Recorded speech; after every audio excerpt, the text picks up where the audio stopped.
Bienvenue dans Radio Alexandria. Aujourd'hui, nous allons décortiquer l'entrée en scène du personnage d'Isabelle, incarnée par l'actrice française Clémence Poésy, qui a le second rôle dans la série Daryl Dixon. Clémence Poésy joue dans de nombreux films et séries françaises. Comme En Thérapie, elle a aussi une carrière à l'international, incarnant Fleur de la Cour dans Harry Potter, Rana dans 127 heures, ou encore plus récemment, Laura dans Tenet de Christopher Nolan. C'est un choix d'actrice pertinent pour la série Daryl Dixon. Elle n'est pas inconnue du public américain tout en étant française. Dans le premier épisode, L'âme perdue, Daryl échoue en France près de Marseille. Alors qu'il tente de rejoindre la côte ouest pour trouver un bateau afin de retourner en Amérique, il croise et combat des brûlants. Les brûlants, c'est les nouveaux rôdeurs variants qui vous brûlent au contact de la peau. Il est ainsi blessé, brûlé au bras. Alors qu'il continue son chemin, il s'arrête à un carrefour pour tenter de se soigner. Mais celui-ci est observé par une inconnue, Isabelle. Le spectateur ne découvre pas encore son visage, telle une ombre fantomatique. Elle observe, et comme elle, nous sommes invités à observer Daryl au loin. Une fois que celui-ci se relève, il l'aperçoit. Les deux se regardent, mais aucun des deux ne prend l'initiative d'aller vers l'autre. La mise en scène nous invite à en découvrir plus sur le personnage d'Isabelle. Nous la voyons de plein pied, mais de très loin, cette fois-ci du point de vue de Daryl. Encore une fois, cela nous rappelle une apparition fantomatique, une ombre qui suivrait Daryl.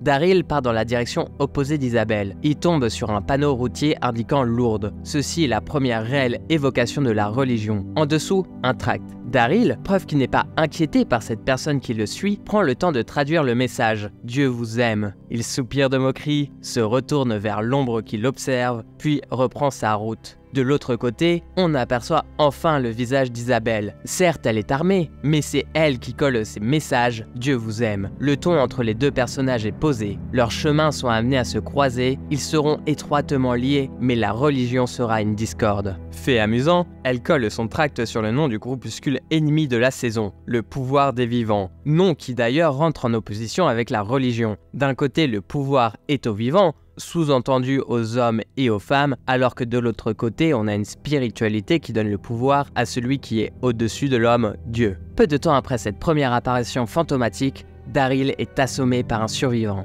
Dans les vapes, il voit flou. Isabelle décide d'intervenir. Elle vient vers Daryl, tirant en l'air pour faire fuir ceux qui l'ont agressé. Daryl aperçoit Isabelle dans un plan où elle est de plein pied. Elle se révèle peu à peu.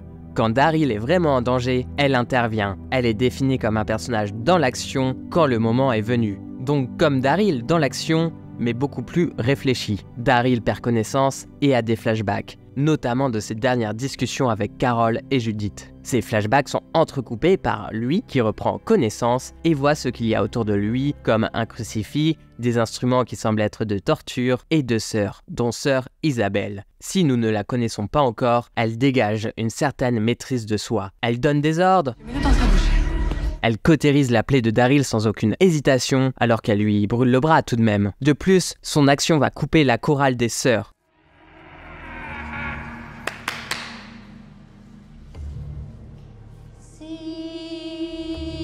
Donnant une cassure nette entre son personnage et la communauté religieuse dont elle fait partie. Pour comprendre cette cassure, intéressons-nous à sa dernière entrée en scène. Dans l'introduction de l'épisode 2, Alouette, nous la retrouvons aux prémices de l'épidémie. Encore une fois, nous la découvrons de dos, mais cette fois-ci en tenue de soirée, face à un Paris de nuit, et surtout, la caméra va faire un mouvement pour se positionner devant elle et nous laisse voir une grande fête. Ensuite, nous allons la découvrir se droguer, boire, rencontrer de nombreux hommes pour les voler, ce qui est censé être à l'opposition d'une philosophie de vie de bonne sœur. Preuve en est, dans ces scènes, elle commet un certain nombre de péchés capitaux. L'avarice, l'envie, la gourmandise. Les scènes sont vraiment à mettre en parallèle. Quand elle est dans la communauté des bonnes sœurs, elle sort armée et en charcutant Daryl, elle coupe net la chorale. Et avant l'apocalypse, elle n'est pas en phase avec les gens qui l'entourent. Cette fois-ci, elle se sert du monde de la nuit pour voler. Mais quand elle regarde dans la glace, elle ne se reconnaît pas, elle se dégoûte. D'ailleurs, on peut voir à ses veines qu'elle a déjà tenté le suicide. Elle est donc avec la communauté religieuse par rédemption, mais sans jamais y être à 100%. Comme Daryl, elle a un passé lourd et va se battre pour protéger sa nouvelle famille. Merci d'avoir visionné cette vidéo jusqu'à la fin. Dites-moi en commentaire qui vous voulez voir comme personnage pour une prochaine analyse d'entrée en scène. N'hésitez pas à mettre un petit pouce en l'air et à vous abonner pour soutenir la chaîne. À bientôt sur les internets.